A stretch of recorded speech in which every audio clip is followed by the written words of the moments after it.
연아. 안녕하세요. 독과알배입니다. 오늘은 2024년 추석날 당일 아침 8시 46분입니다. 제가 작년에 추석날에는 아차산에서 영상을 찍었는데 오늘은 집에서 이렇게 영상을 찍게 됐습니다. 오늘 추석인데 구독자 여러분 즐거운 한가위 보내고 계시는지요? 저도 언년이와 함께 즐거운 한가위를 보내고 있습니다. 저도 영상 올린 지가 하도 오래돼 가지고 이렇게 연휴가 기니까 한번 찍어야겠다 생각하고 오늘 오즈모 포켓2 콤보를 켰습니다. 이렇게 또 오랜만에 영상을 키니까 좀 어색하네요. 계속 할 때는 모르겠는데. 참 오늘은 좀 특별한 이야기를 할까 합니다. 참고로 제가 다니는 회사는 대한민국에서 최고 제품을 제조 판매하는 회사입니다. 참 그런데 올해 4월 달에 사장님이 갑자기 저를 부르시더라고요. 그러면서 뜬금없이 너 올해 몇 살이고 딱 물어보시는 겁니다. 그래가지고 제가 저 올해 58인데요. 딱 그러니까 사장님께서 하시는 말씀이 그럼 앞으로 너 3년만 더 해라. 딱 이러시는 겁니다. 갑자기 머리가 하얘지면서 띵 하는 겁니다. 속으로 아이씨 호적 나이로 말할 걸 딱 그 생각이 드는 겁니다. 그러니까 사장님께서는 제 정년을 보장해 주신다고 딱 말씀하시는 겁니다. 근데 제 영상을 꾸준히 보신 구독자 여러분들께서는 제가 호적 나이로 56세인 거 아시죠? 그러니까 2년 터울이 더 생기는 겁니다. 그래서 제가 계획했던 거하고 조금 상황이 좀 빠그러졌습니다. 빠그러져. 저는 올해 일할 생각도 없고 딱 60까지만 일할 생각이었거든요. 근데 2년 터울이 생기게 됐습니다. 올해 추석이니까 다 갖다 셈치고 내년하고 내후년 앞으로 일할 날은 2년 남았습니다. 2년. 그래도 다행인 것은 제가 빚이 한 8,500만 원 가까이 되는데 내후년까지는 빚을 다 갚을 수 있다는 계산이 나옵니다. 저는 그래도 이 빚을 다 갚고 퇴직을 하게 돼서 그나마 다행이다 생각합니다. 그러면서 사장님이 마지막에 또 말씀하신 게 너한테 내가 해줄 만큼은 다 해줬다 딱 이러시는 겁니다. 참 그 말은 의미가 있습니다. 왜냐하면 제가 이 회사를 들어가게 된 계기가 있었거든요. 그럼 제가 이 회사를 어떻게 들어갔냐 하면은 그 말씀을 좀 드리겠습니다. 제가 40대 후반에 백수 시절이 있었습니다. 아침에 일어나면 술 먹고 또 술 취해가지고 자고 또 일어나면은 술 찾고 완전 폐인 가까이 되던 시절이 있었거든요. 근데 갑자기 아는 친구로부터 제안이 들어온 겁니다. 지방에 있는 중소기업인데 네가 서울에서 영업을 한번 해봐라. 응? 그리고 그 회사가 앞으로 3년 후면은 서울로 본사를 옮긴다. 딱 그러는 겁니다.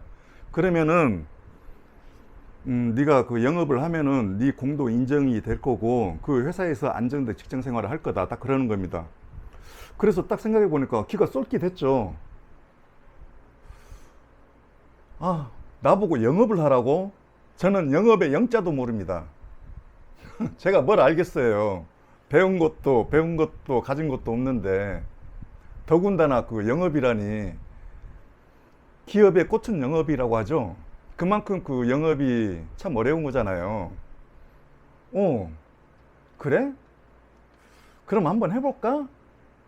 그냥 이렇게 간단하게 저는 생각을 했습니다. 그럼 뭐 한번 해보지. 그럼 내가 한번 영업 한번 해볼겠다 그랬습니다.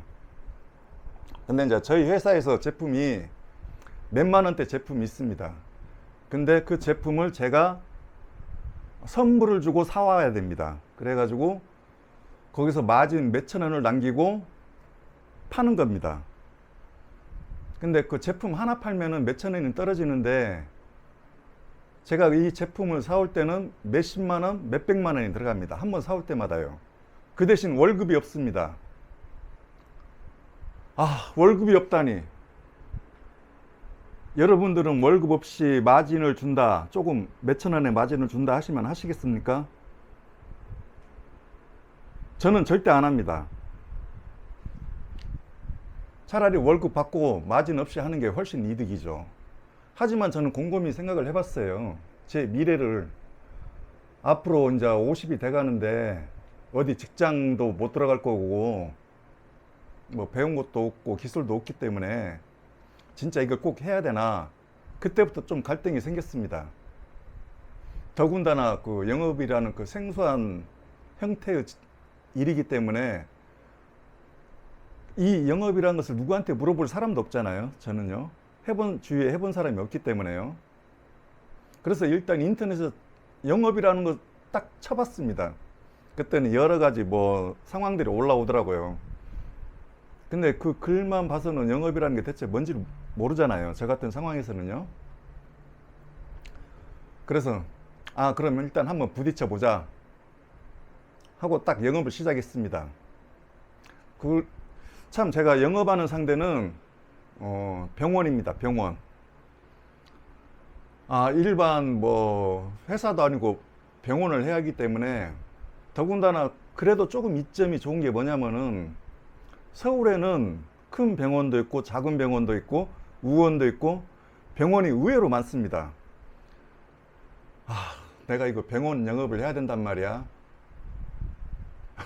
앞은 좀 깜깜했지만은 일단 제품을 들고 병원을 찾아갔습니다. 무작정. 그때 제가 처음으로 영업할 때 생각이 나는데, 병원 문을 열기가 왜 이렇게 두려운 건지, 제가 병원 앞에서 담배를 연속으로 3대를 폈습니다. 너무 떨려가지고. 근데 이제 영업하는 사람이 입에서 담배 냄새 나면 안 나잖아요. 그래가지고 휴대용 가글 있죠. 구치제. 이거 찍찍 뿌리는 거 있잖아요. 그걸 얼마나 뿌렸던지 입안이 막 얼얼얼 해가지고 혀가 마비될 정도로 제가 뿌렸습니다. 그래서 제가 무작정 병원으로 올라갔죠. 병원에 올라가면은 실장님이 계시잖아요. 근데 대부분 실장님이 모든 제품 그런 것도 취급을 많이 하십니다. 원장님하고요. 그래서 저는 이런 제품이 이 병원에는 꼭 필요하다. 저희 제품을 이 병원에 비치하시게 되시면 병원에도 참 도움이 많이 될 거다. 그런 말을 해야 되는데 그런 말이 안 나옵니다. 제가 처음에는 어떤 말을 했는지도 기억이 안 납니다. 어버버버. 진짜 그 이야기를 하는데 머리가 하얘지더라고요. 영업 처음 하신 분들 아마 그거 느끼실 거라 저는 생각을 합니다.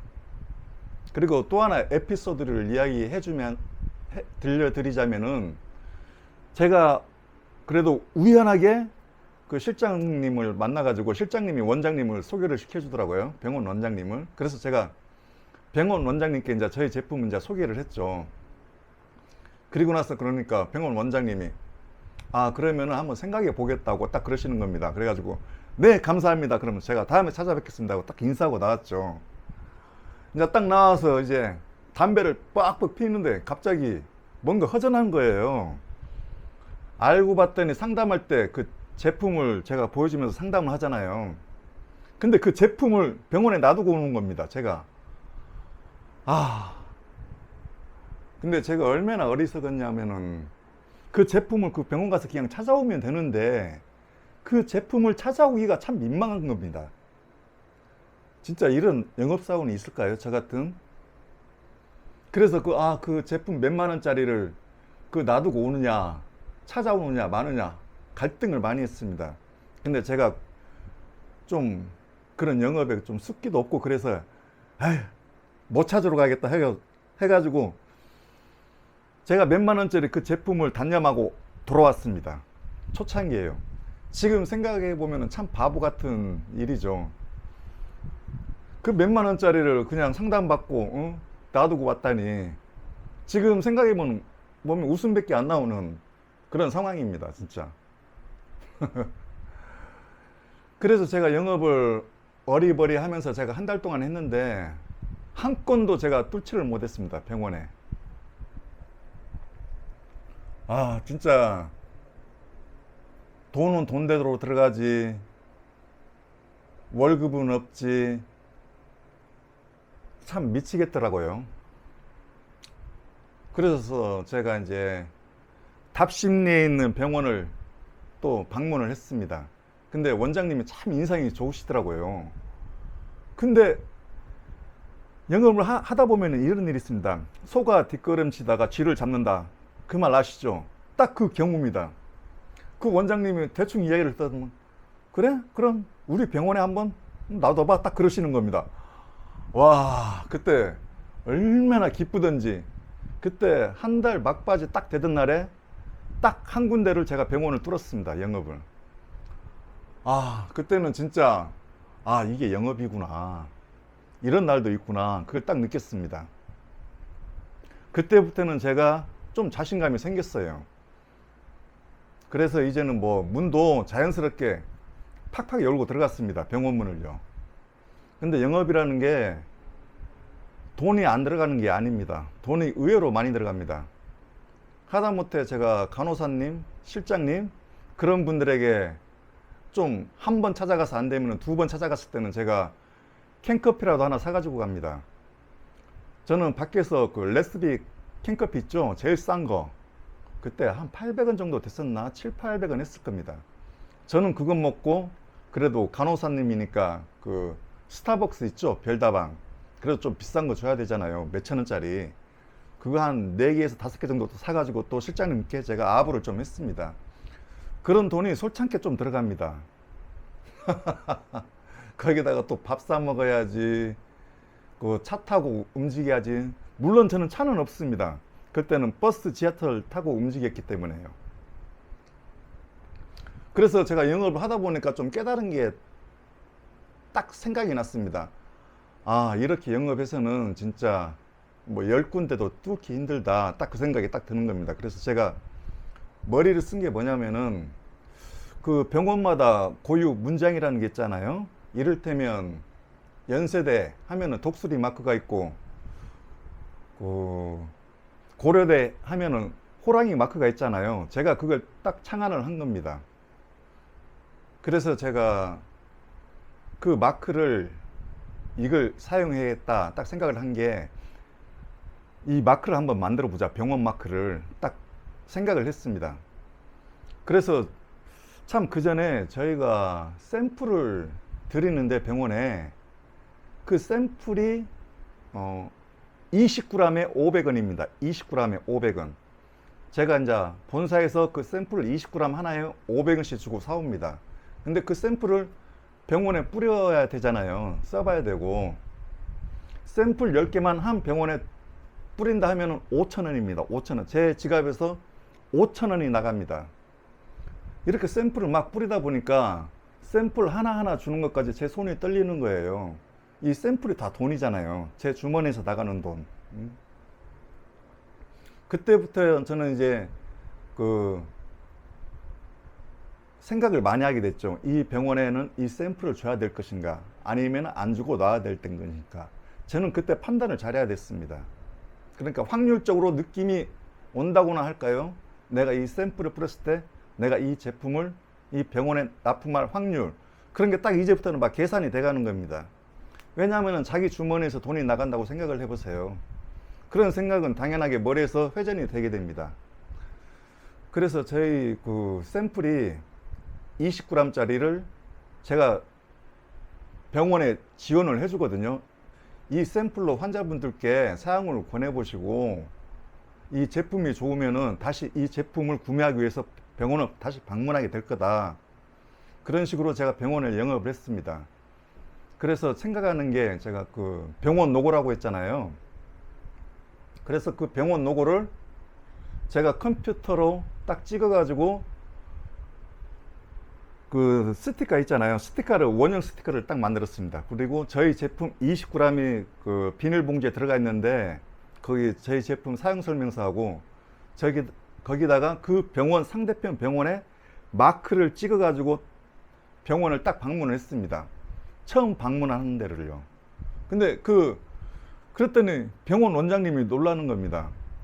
아니, 우리 병원 마크를 어떻게 이 회사에다, 이 제품에다 찍을 수 있는 생각을 하게 됐냐고. 제가 그랬죠. 그래서 다른 병원에서는 저희 제품으로 병원을 홍보하고 계십니다. 이 제품에는 이 병원에 마크가 찍혀져 있고, 저희 제품은 우수한 후기들이 이 제품이 좋다는 걸 증명하기 때문에 이 병원을 신뢰할 수 있고 재방문하는 횟수가 많습니다. 모든 저희 제품을 사용하시는 병원들이 제 제품으로 이렇게 병원을 홍보하고 계시다고 제가 이 말씀을 드렸습니다. 그러면서 제가 이 병원을 홍보할 수 있게끔 제가 이 스티커도 제작해 드리고 제가 샘플 지원도 해 드리겠습니다. 딱 그랬습니다. 그랬더니 병원 입장에서는 믿지야 본전 아닙니까? 병원 홍보도 되고 그 샘플이, 저희 제품 샘플이 워낙 좋기 때문에 일거양득이죠. 그리고 병원에서는 하다못해 제 제품을 팔면은 하다못해 뭐 조그마한 수수료도 떨어지니까 병원에서는 전혀 손해볼 일이 아닙니다. 그랬더니 그 병원에서도 오케이, 그럼 우리 병원에 빚져라, 딱 그러는 겁니다. 이게 통하는구나. 그때 제가 처음 알았습니다. 영업을 해 가면서. 그 제작하는 것도 돈이 좀 많이 들어갑니다. 몇만 원, 몇십만 원. 물론 그 돈은 제 주머니에서 나가는 겁니다. 그래서 제가 그 스티커를 활용을 해가지고 한 15군데 정도 스티커를 제가 만들어 드렸습니다. 물론 그 스티커를 제작한 데는 모두 제 제품이 들어가게 돼 있죠. 그리고 저희가 제 돈으로 구입을 해서 샘플도 지원을 해드리고요. 근데 제가 병원 한 개당 샘플을 100개씩을 지원해 준다면은 금액만 5만 원입니다. 5만 원. 제 주머니에서 5만 원이 나가는 거고요. 거기다가 스티커까지 지원을 해주면은 몇십만 원이 그냥 나갑니다. 근데 이것을 한 20개 가까이 하다 보니까 제품은 판매는 안 되고 너무 지출이 많은 겁니다. 이래서는 도저히 안 되겠더라고요. 그래서 제가 한 8개월 때쯤 돼가지고 제가 한 50군데 거래처를 만들었습니다. 병원을요. 서울 시내. 그때부터는 이제 적자가 막 눈덩이처럼 쌓이는데 미치겠더라고요. 저도 뭐 그때 월세 살고 있었고, 뭐 삼성생명에서 그때 돈도 많이 땡겨 쓰고 은행에서도 대출 받아가지고 그걸로 연명하는 상태였거든요. 그래서 막 빚이 눈덩이처럼 쌓이는 겁니다. 제일 무서웠던 게 뭐냐면은 병원에서 제품을 갖다 달라는 전화가 제일 무서웠습니다. 병원에 제품을 갖다 주려면은 제가 본사에서 돈을 주고 사와야 되잖아요. 제 돈을 주고요. 근데 그 사올 돈이 없는 겁니다. 제 제품을요. 정말 미치겠더라고요. 그래서 제가 막 30개, 20개 갖다 달라는 것을 제가 딱 그래서 커트를 했습니다.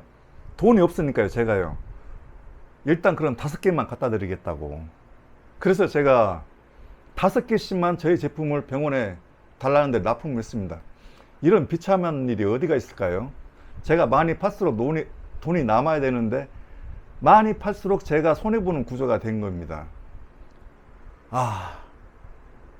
그래서 딱 결심을 했죠. 그래, 딱 1년까지만 하자. 어떻게든 이 시간이 지나가겠지. 그래서 제가 1년 동안 영업을 계속 했습니다. 그래서 1년 동안 영업을 해서 거래처 뚫은 곳이 100개 딱 뚫었습니다. 100개. 서울시내 100개를 제가 영업을 해서 제 제품을 납품하게 만들었습니다. 그 다음부터는 시내 영역입니다. 제가 도저히 버틸 길이 없습니다. 당장 뭐 집에 먹을 것도 없고 그 제품 살 돈도 없고 그런 상황이 딱 돼버린 겁니다. 그 방세는 막 밀리고 완전히 엉망진창이 됐죠. 그래서 제가 회사에게 말했습니다. 나 더 이상 영업은 못하겠다. 응? 이제는 돈이 없다. 그러니 이제 난 그 관리만 하겠다. 응? 더 이상은 영업은 않고 관리만 하겠다. 그래도 되겠느냐? 딱 그랬더니 회사에서는 아, 그럼 괜찮다. 그래도 서울 시내에 100여 군데 저희 제품 들어간 곳이 있으니 괜찮다. 그럼 관리만 하라. 딱 그러더라고요. 그래서 제가 이제 직장을 또 알아보게 됐죠. 그래서 제가 직장 알아보는 곳이 청소일을 알아봤습니다. 그래서 강남 보면은 역삼역에 가면은 대기업 빌딩들이 막 있잖아요. 포스코도 있고 한국타이어도 있고. 그 중에 대기업 제가 빌딩 청소로 들어갔습니다. 아침 6시 출근, 오후 3시 퇴근. 그 이유는 3시에는 제가 병원에서 제 제품을 갖다 달라 하면은 버스나 지하철을 타고 제품을 갖다 줘야 하기 때문에 오후에는 시간이 비는 그런 직종을 찾아봤습니다. 그랬더니 그 청소밖에 없더라고요. 그때 월급이 140만 원 조금 안 되게 제가 받았습니다. 청소를 하면서. 아, 그래도 140만 원 월급을 받으니까 숨이 이제 쉬어지는 겁니다. 이제 방세도 낼 수도 있고, 제가 이제 제품을 회사에서 사와서 이제 병원에도 납품을 할 수도 있고, 그때부터 조금씩 안정이 되기 시작했습니다. 그래서 제가 청소일을 저희 본사가 올 때까지 그 3년 기나긴 시간을 버텼습니다. 그리고 본사가 3년 후에 지금 장안평역으로 본사를 이전하게 됐습니다. 지방에서요. 그래서 저는 이제 회사로 출근하게 되고요. 월급 받으면서요. 그러면서 사장님이 그러시는 겁니다. 야, 그럼 네가 한번 영업 한번 계속 해봐라. 차도 지원해주고 샘플도 공짜로 지원해 줄 테니까 해봐라. 딱 그러시는 겁니다. 그래가지고 제가 선세를 막 쳤죠. 다시는 영업 안 한다고. 그때 영업이 돼가지고 차라리 영업사원을 구하시라고. 저는 영업 이제는 다시는 안 하겠다고. 제가 평생 영업할 만큼 다 해봤다고. 그러니까 사장님도 그럼 알았다. 그럼 너 사무실에서 일해라. 딱 그러시는 겁니다. 참고로 제가 그 사무실에서 일하는 분야는 택배 관련 분야고, 그리고 재고 관리 업무를 맡고 있습니다. 그래서 그 새로운 그 영업사원을 딱 구했습니다. 이제 저는 영업을 안 하기 때문에요. 근데 영업사원이 기본금은 다 있습니다. 기본금이 있고 또 플러스 알파. 그게 이제 자기가 능력만큼 이제 제품을 판매하거나 거래처를 뚫으면은 그만큼 또 이렇게 인센티브가 올라가거든요. 그래서 영업사원들은 아침에 출근하면은 그냥 출근 도장 찍고 차 타고 그냥 씩 나갑니다. 그리고 이제 퇴근 시간 돌아오면은 이제 퇴근 시간에 이제 회사로 들어오거나 아니면은 전화로 여차저차 해가지고 내일 출근하겠습니다. 딱 그러면은 회사에서도 오케이. 딱 그런 상황입니다. 영업사원이. 그러니까 영업사원이 그 외근직이라 회사에서 판단할 때는 성과로만 판단할 수 없게끔 되어 있습니다. 성과로만. 근데 저보다 능력도 좋고 대학물도 먹은 사람들이 좋은 대학 나와가지고 그런 사람들도 그렇게 쉽게 영업을 못 하더라고요. 제가 지금까지 영업사원 3명이 바뀌었습니다. 영업사원이 3명이요. 그 중에서 제일 영업을 잘하는 친구가 1년 동안 버텼는데 1년 동안 7군데를 뚫었습니다. 7군데 병원을요. 제가 1년 동안 100군데를 뚫었잖아요. 제가 사장이라면 그 사람은 쓸까요? 안 씁니다. 영업은 실적입니다. 실적. 아니 그렇게 영업을 해보고 가방끈도 긴 사람이 그렇게 영업을 못할까? 제 생각에는 또 그런 생각이 드는 겁니다. 아니나 다를까 회사에서는 좀 더 능력 있는 그런 영업사원을 원하겠죠. 영업직이 의외로 그 외압감이라는 게 그런 게 좀 있습니다.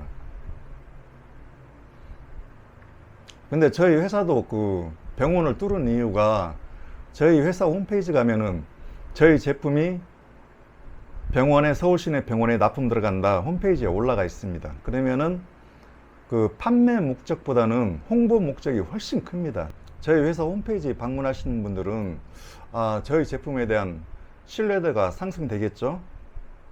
그래서 처음으로 돌아가서 이제 사장님께서 그럼 너 정령 보장 해주겠다 딱 하셨는데, 제가 호적으로 또 2년이 늦게 되다 보니까 2년이라는 터울이 생기는 겁니다. 저는 딱 60살까지만 일하고 일할 안 한 생각이거든요. 그래서 제가 60 이후의 계획은 뭐냐면은 지금 삼성생명에서 21만원 연금이 나오고 있습니다. 그리고 60 되면은 조기연금 신청하면은 50만원 정도 예상하고 있거든요. 그러면 두 개 합치면은 한 70만원 정도가 되는데, 70만원이면은 일 안 하고 저는 충분히 혼자 살 수 있다고 자신합니다. 여러분 70만원 가지고 한다고 못 살까요? 저는 살 수 있습니다. 그러면서 이제 뭐 남자 나이 80이면은 거진 평균 수명이라 하는데, 이제는 좀 쉬면서 제가 하고 싶은 일 하면서 좀 놀다가 죽고 싶습니다. 이제 일은 그만하고요. 이것도 혼자 사니까 이런 특권이 생기겠죠. 근데 그 2년이란 터울이 생겨가지고 계획이 빠그러졌습니다. 빠그러졌어. 근데 사람이 살아가면서 제일 중요한 게 일을 한다는 것보다는 계획이 있느냐 없느냐가 제일 중요한 것 같습니다. 제가 60까지 일해야 되는데 2년이란 터울이 생겨가지고 거기에 대한 생각은 지금부터 조금씩 해볼 생각입니다. 이렇게 저도 계획을 세우고 나니까 인생이 즐거워집니다. 계획이 없으면은 인생이 참 무의미하거든요. 2024년 마지막 추석입니다. 내년에는 2025년 추석이 다가오겠죠. 즐거운 추석 되시기 바라며 오늘 영상은 여기서 마치겠습니다. 언년아, 너 추석인데 어디 안 가? 뭐 시댁 가야 된다고? 이란